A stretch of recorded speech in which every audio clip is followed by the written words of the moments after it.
Hi, and welcome to the final episode in this series 2 called Fertility to Menopause, where we've taken you from those beginning stages of when a woman is coming into her reproductive full self, and then menopause today, where we'll be discussing where you technically come to the end of it. So with me to discuss that is Tracey Mason. Hi, Tracey. Hi there.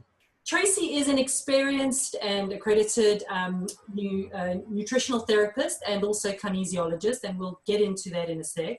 And her particular area of expertise, and not enough people do, focus on this area, of course, is working with women to alleviate the symptoms of menopause, and of course their general health and emotional well-being. So thank you for doing that for a start, for having someone to talk. And that is exactly why I found you, because of this expertise. I was looking particularly to find somebody who really specialized in that area, because it was something I was coming across more and more with my own clients.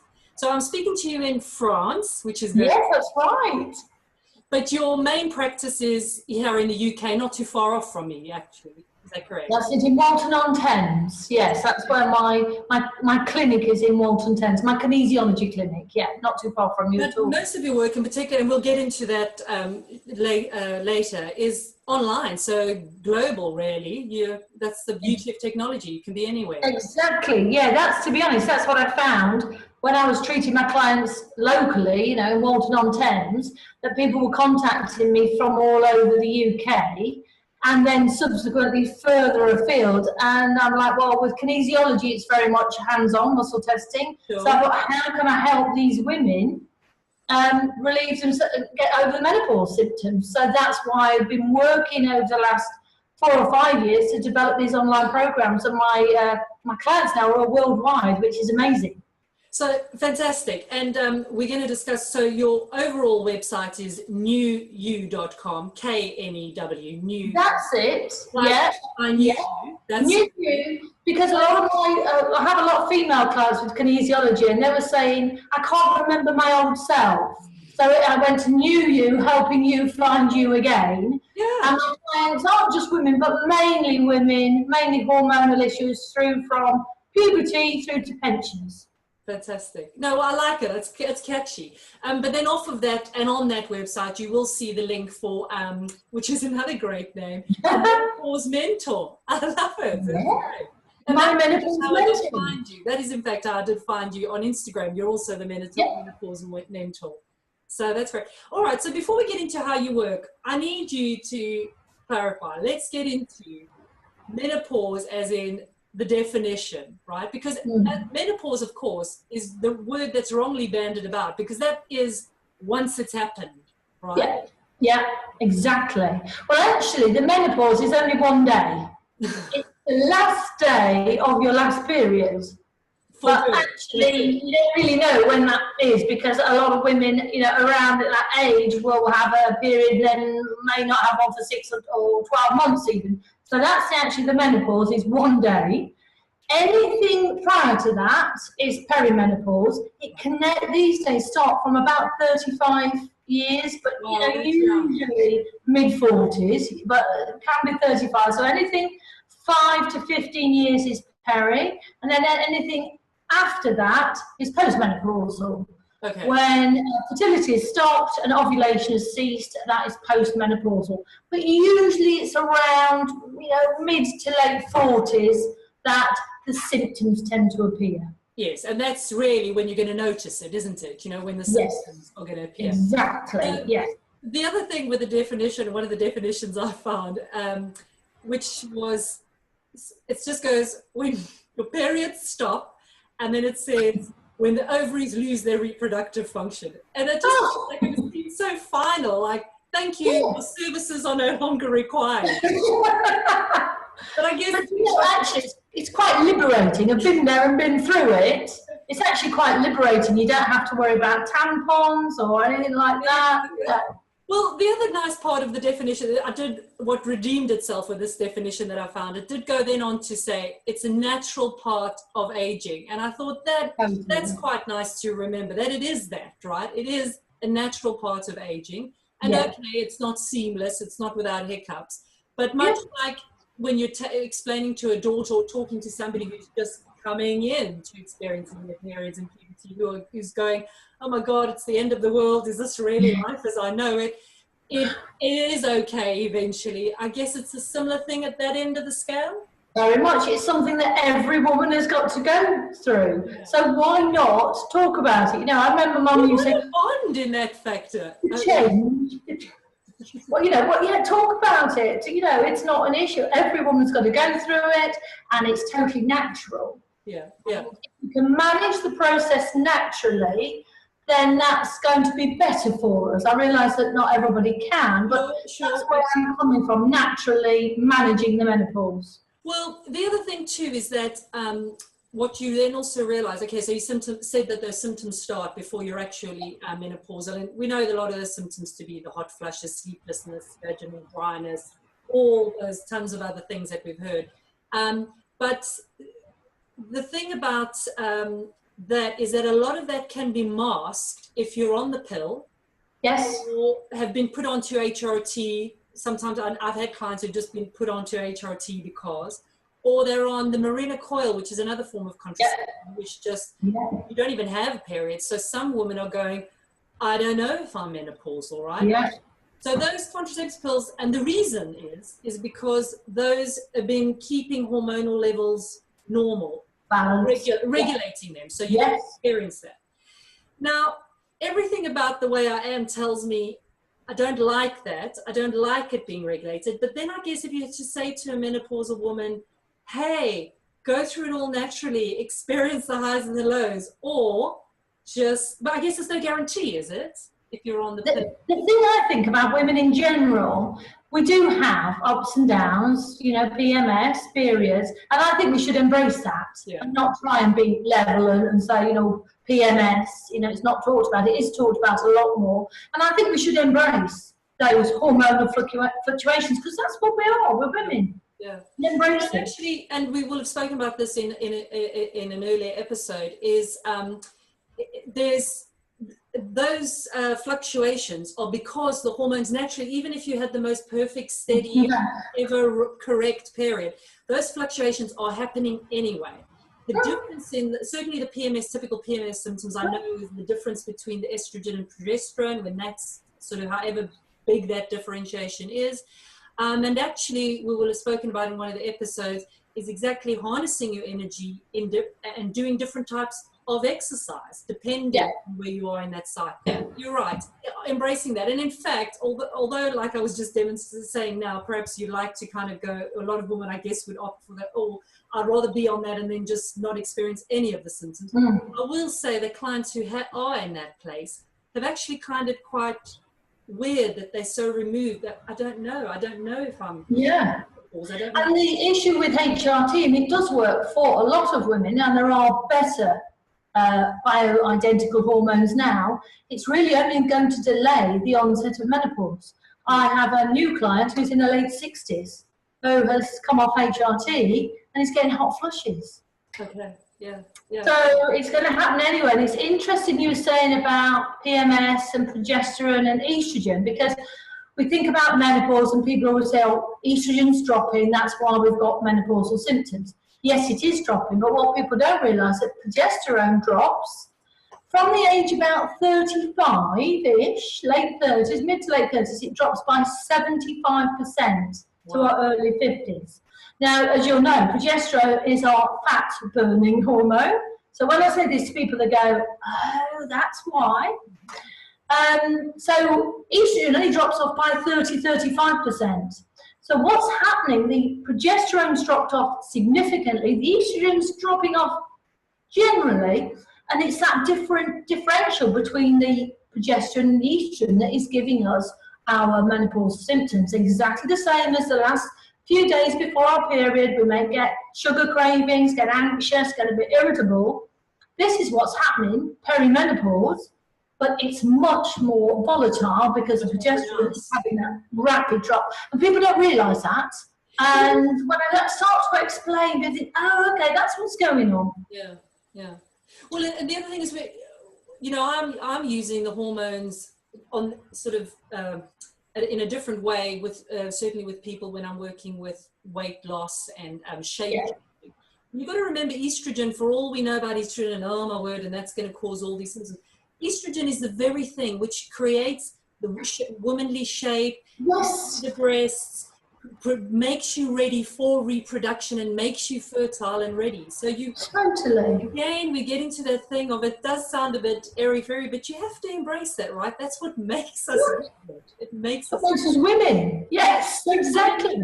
just from a weight loss point of view. And then you can see how, and I know this is part of your program is using food and supplements, is that food does affect hormone production and how to, so if you even just take a hormone, not typically, it's not one of the sex hormones, so not typically related to fertility or menopause or anything like that, but your thyroid hormones. Yeah. So diets rich in iodine, and so people who have thyroid issues are often told to increase your iodine level.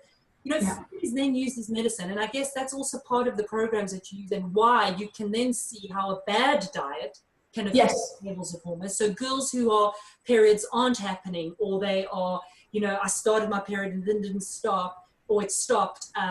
I've seen with young girls, their body fat percentage is too low. That's often one that shuts down. And I've discussed that about how if there isn't enough energy in the system to create a period, you know, it's not going to do that, because that creates, the body is going, well, I'm not going to give more energy to creating a life when I can't even sustain what I'm doing.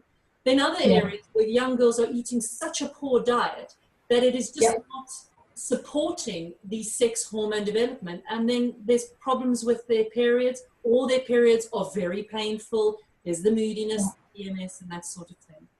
Yeah, totally. That's one of the things I look at with my clients. I look at their diet, and we'll go into my programs in a minute. I look at their diet and I advise them on the sorts of foods, and I'm going to tell you the sorts of foods that are going to help menopausal women. But the points I'm trying to make is that well, I'm not trying to make, I know you make this all the time with your clients, is that people forget that just simply food can have one of the biggest influences on Totally. And then as well, you know? I've developed, you know, in my programs, I've got lots of recipes and menu ideas and planners and shopping lists, because the idea is that I need to take the stress away from my clients, that they don't want to say, oh, I've got to do this, I've got to do that. If I can tell them what to eat, advise them what to eat, that's going to make it easier for them. So food is a huge issue, and I do use supplements in my programs as well and in my clinic, because as much as we may try to eat healthily, unfortunately, a lot of the food doesn't have the nutrition it used to have even 10 years ago. No, the quality's not quite there. No, it's not there. And which is fine in a time when we've got homeostasis, but in a time in menopause or puberty, you need to we need that extra booster of the right type of supplement. So I look at diet. I also look at extra factors like xenoestrogens.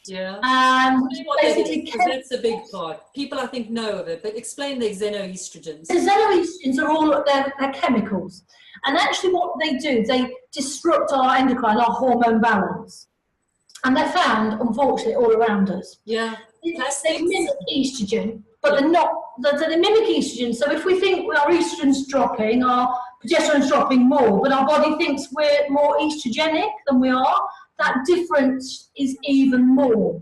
So xenoestrogens are chemicals, BPAs, which are found in water bottles, in plastic coffee cups, in microwave cooking if we're using plastics, in carpets, in chemicals, non-organic chemicals we use on our face. Yes.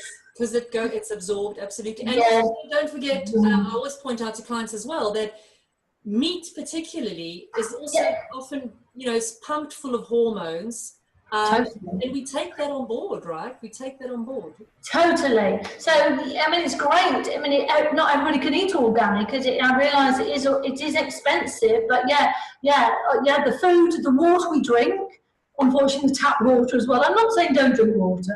No, but I'm very mindful of this when you're trying to manage these levels. Because on a separate note, I mean, I know we're talking about menopause now, but they're even finding higher levels of estrogen in young boys, right? Because Yes. they're exposed to the plastics, the water, the xenoestrogens in food. And Really interesting, really interesting. I mean, the great thing about them, we can avoid them if we're aware of them as much as we can, and we can start to get rid of them out of our bodies. So that's what I talk to my clients about.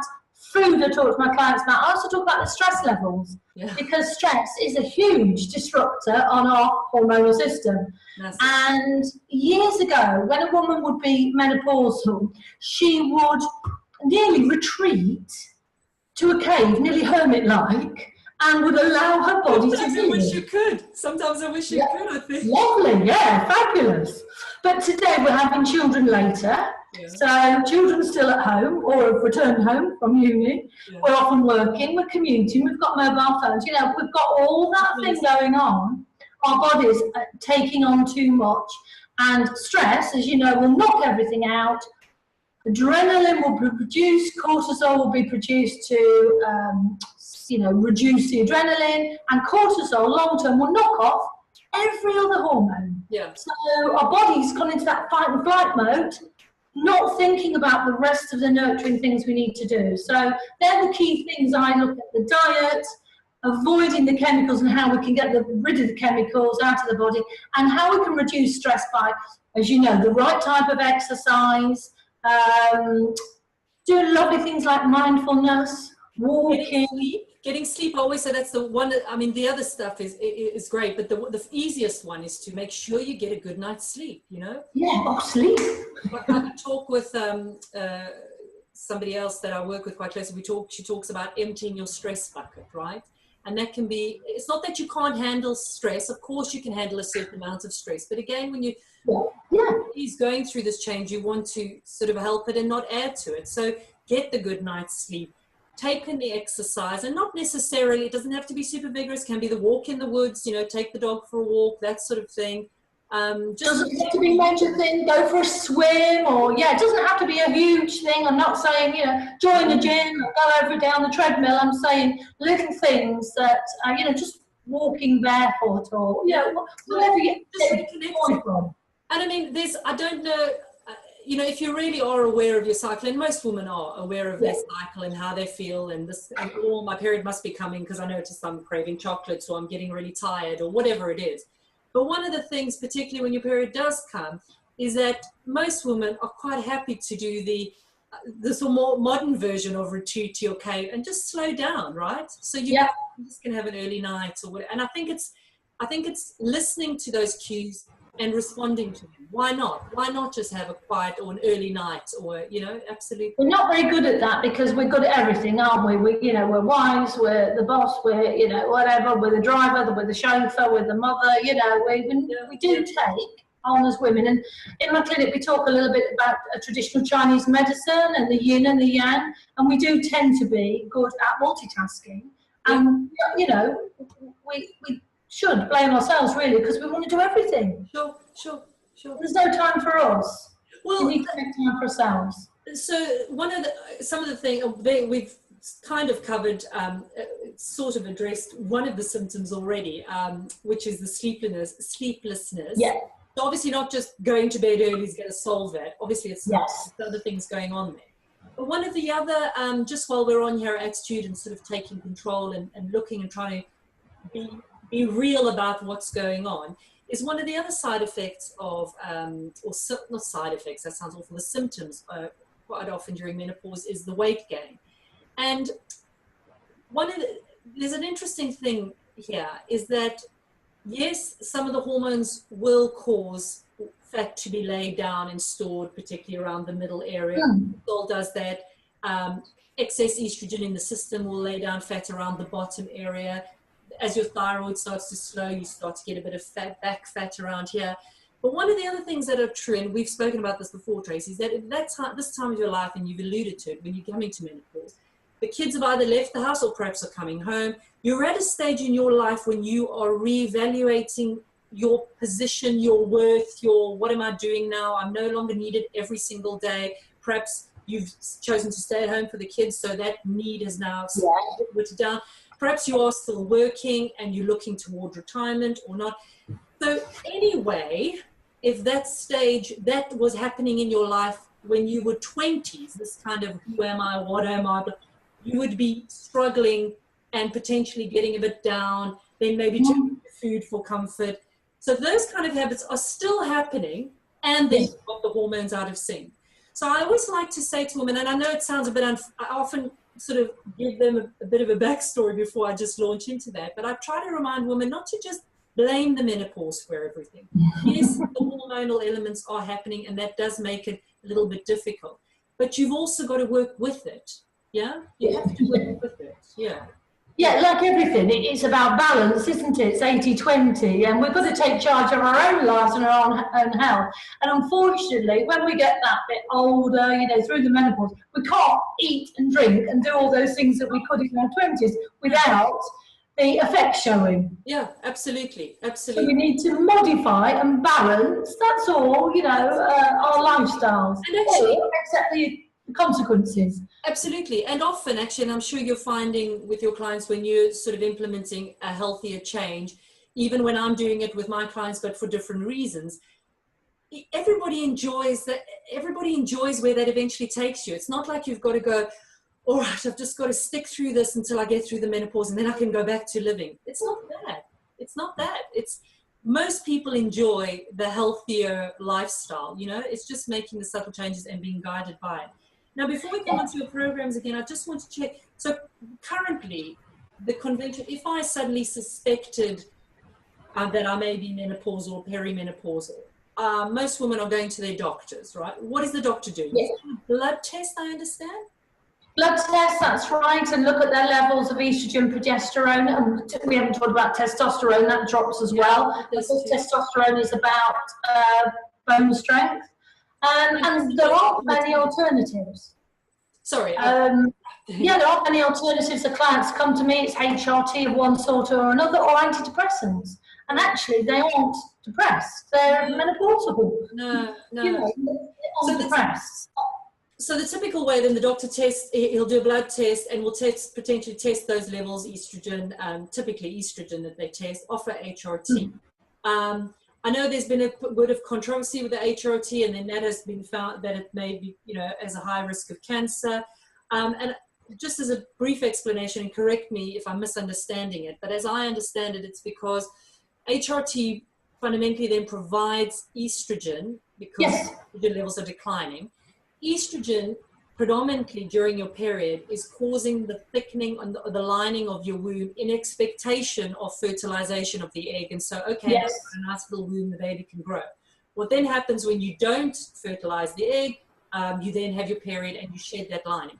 So the concern with HRT and raising the estrogen is that you continue to thicken that lining, but then you're not having anything to cause a period. And so cancer in general is an overgrowth of cells. So I think that's potentially where the concern came in. Yes. Now you get combined HRT where they bring progesterone into it.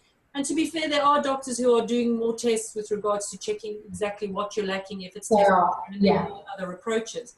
But fundamentally, and again, a lot of the people I work with are attracted to my sort of style, and I would imagine it is yours, who are trying to accept, and I'd like to think that I could do that, is manage it. I'm not saying no to all medical intervention. That is not my style. But yes, no, I agree.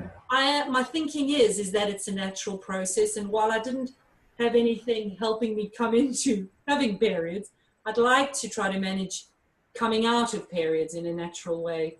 Exactly, yes. I mean, HRT, and I do have clients on HRT, and it's working really well for them, but they're still doing all the things that I'm doing because we know ultimately they're going to be coming off the HRT. So what we're doing is preparing their body and their hormones. So when they come off the HRT, there won't be, and there aren't with the clients I've had come off HRT, they don't have the symptoms.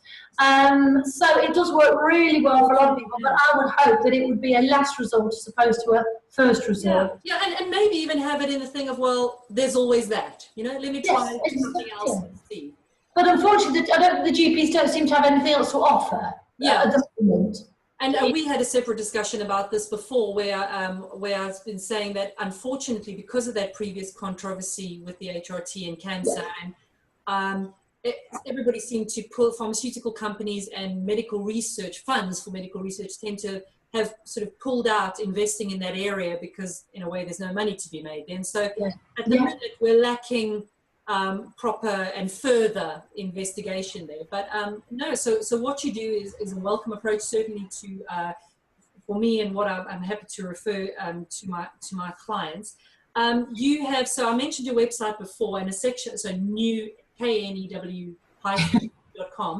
But on there, or even separately, is the Menopause Mentor. And on there, you can see your different online programs, which address the different typical symptoms that we know. You've got one there for the hot flushes, the sleeplessness, the moods. I have to say, very reasonably priced. I mean,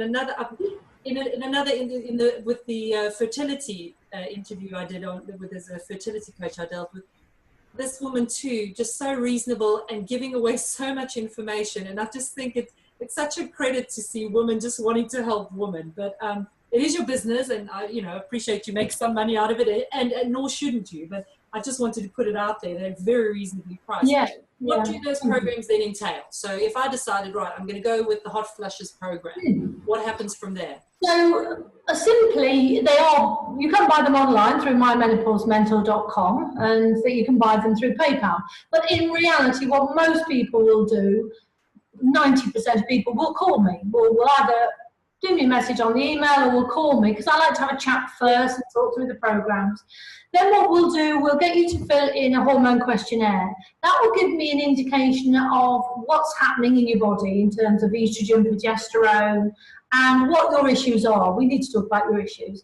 I might then suggest one of the programs, although to be honest, because every woman deals with the menopause differently, I will probably write a bespoke program, and it might be a combination of several of them. You're right, it's an in, isn't it? It is. It's exactly. And they're all 28 days, so we agree a start date, and the 28 days, £179. And what will actually happen then, the first 10 to 11 days, it's about restoring. It's about resetting your hormones. And I can't promise, but majority of women within the first week, their hot flushes have stopped. But I can't promise that. Sure. What we're doing in that stage is cleansing. And there is I don't want people to be frightened of cleansing. It's a healthy, healthy diet. No caffeine, no alcohol, no red meat. No the liver a rest, right? That's really exactly allowing the liver to rest. Re-cleanse, because the liver should actually be taking on the production of the estrogen and progesterone when our ovaries stop. And if it's not doing that, it's doing all the other things. That's when. So it's a cleanse, but that's why we agree a start date, when there's no parties, no birthdays, when you can. I think to make it even more difficult. Exactly, yeah. So it's 10 or 11 days. And again, I'm there, daily contact with healthy lifestyle tips the whole of the time through the 11 days. Then the remainder of the 28 days, I should say, I provide all the supplements that come to your home address. We then refine it. So you then might introduce a glass of wine, a coffee, whatever's your thing. I do like people to keep off wheat for other reasons, but again, we talk about that individually. And again, I'm available by Skype or email or text all throughout that. And we get another regime of supplements, say regime, probably 2 or 3 supplements. I do include soya in it. The soya, good quality GMO fermented soya is amazing. But again, I'll talk to my clients about that. And it may be protein shake. Non-GMO fermented. Verified GMO is genetically modified. Exactly. So we make sure you get the because then exactly the xenoestrogens we were talking about. Soya, a protein for a plant-based form of estrogen. So you supplement with that, but you can't. You have to make sure it's not genetically modified. Totally. Bad word. Again, if people are confused by all this, just give me a call. My mobile number's on there. Give me a call. I'm happy to talk to anybody. There's a lot of stuff out there about phytoestrogens and soya, and is it good or bad? But again, so the next, we introduce a bit of exercise. We look at what we're doing. We introduce some mindfulness or some. So it's an all-embracing package for 28 days, totally changing how women are feeling about themselves. And then I would recommend that there's some form of a maintenance program. And that may be that, people, I love the protein shake, I'll have that. I love the omega oils, the flax seeds. Flax seeds, again, are amazing. You know, I'm loving the flax seeds. And we go into a maintenance program. But the key is, as the menopause mentor, that I am available. So at the end of the 20 days, I don't say, bye, have a nice life. People can come back, and perhaps once a year, twice a year. They may want to cleanse and reset, restore. Yeah. Absolutely fine. So all the supplements are included, but also I introduce Neal's Yard organic products as well. Just some little tasters for people. It may be a lovely white tea mist for the face. It may be the Pillow Beauty Sleep one. So people can start to think about what they're putting on the body as well as in the body as well, because we talked about chemicals. What I'm loving about your program is all that, yes, it'll make a difference. Look, it has to. When you, it has to make a difference or improve your health anyway when you're making such an effort. But what I'm loving is that you're there sort of longer term, but also you're leaving people, and this is a big part of also the way I work, is empowering women or educating them to take it further. So like you'll say, some women will learn through going through a diet that suddenly, oh, you see, I don't have to drink that much coffee, or I'm okay without the alcohol, or I'm loving putting flaxseed on everything, and sometimes even that one little thing, if that's all they take from it, you know, it's enough, and they build on there. That's fantastic. Exactly. And then if they do have that piece of white Hovis bread or whatever it is, and they think, gosh, I feel really bloated, or they know why now. Digestion, or constipation or headaches, they could think, oh gosh, it was that white bread that I have. Yeah, that's the key, isn't it? Then they can make an educated choice. I'm going to have that white bread and feel like that, or actually, can I cut it out my diet? Yeah. Most of the time.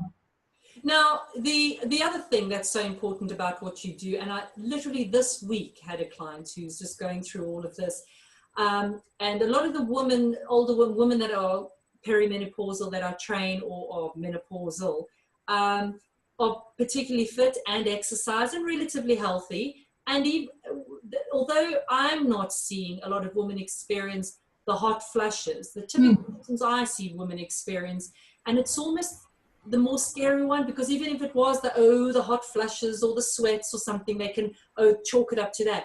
The one I'm seeing is the indifference, or this kind of melancholy, or this not even irritability, just this kind of low mood, or lack of joy. I'm feeling like no joy. That's exactly the word. In most of my clients that I say, what do you enjoy?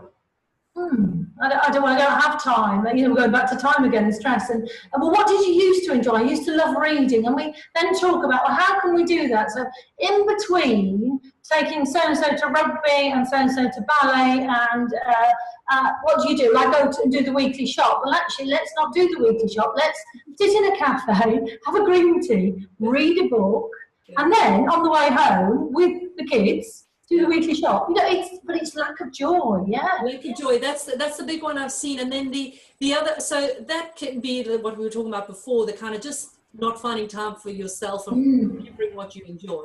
And then the other experience, this client this week, bless her, she said, Rachel, I'm just not enjoying this kind of, I'm constantly feeling insecure and unsure about myself. Now that can largely be down to the hormones, absolutely. But what was so good, and this is what I think certainly your program will provide, is she felt better because she was doing something. She was actually taking charge of it, because she'd been feeling like this for a while. Her husband had noticed it. She was trying to kind of palm him off with excuses about why she was feeling like that. And I think with doing something like this with you, they both, I guess the husband could speak if he wanted to. I know you'd be open to that. But there's an explanation, right? There's an understanding. And the guys I'm finding, husbands nowadays, are very open to trying to understand where the girls are coming from, where their wives are coming from.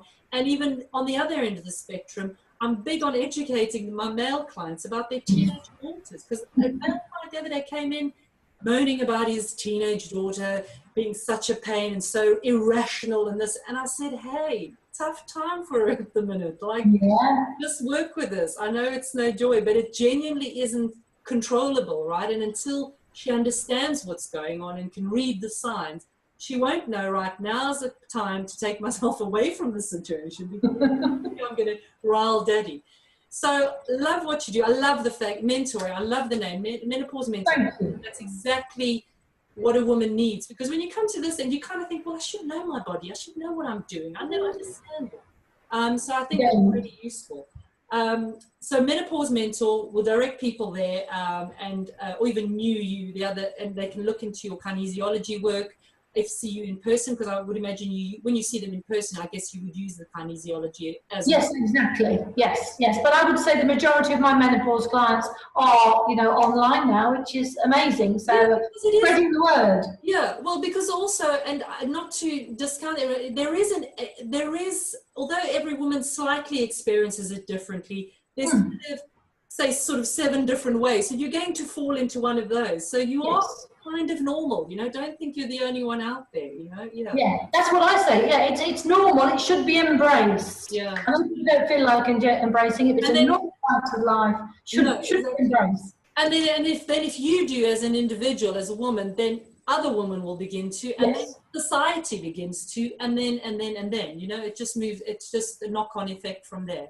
Totally, yeah. Tracey, I know you're speaking to me from France, where you're looking to build up a retreat, which is so. That's right. That's the plan. Yes. I'm sure we'll be speaking to you again, and hopefully I'll be in France talking. Of course, yes. So good luck with all of that, and thank you so much for speaking to me.